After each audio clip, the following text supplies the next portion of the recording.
Hi guys, good evening. Today is Tuesday evening. So, um, medyo focus muna tayo sa online job ko. Yan, so, today is almost 10, past 10 p.m. Yan, so tingnan nyo guys.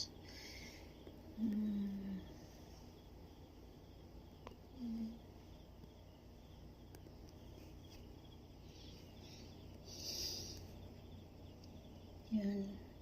So, in a day guys, like 3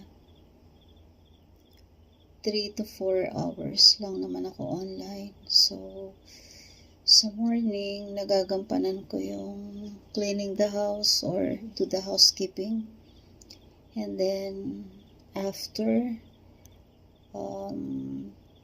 I cook some food for breakfast. And then, because I can manage my time for my part-time job. So, at least, I can still do some productive things, guys. And also,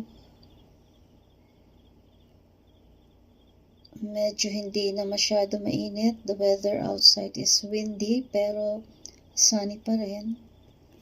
And it's almost May. Fast approaching yung ating month of May. So, ayun guys. Good for us kasi medyo hindi na masyado super init outside. Ayan. So guys, yan muna ang ganap natin for this moment. And some of you are, I think, sleeping na. So, what I can say today is, ingat po tayo guys. God bless. Okay, bye-bye muna. Good night guys.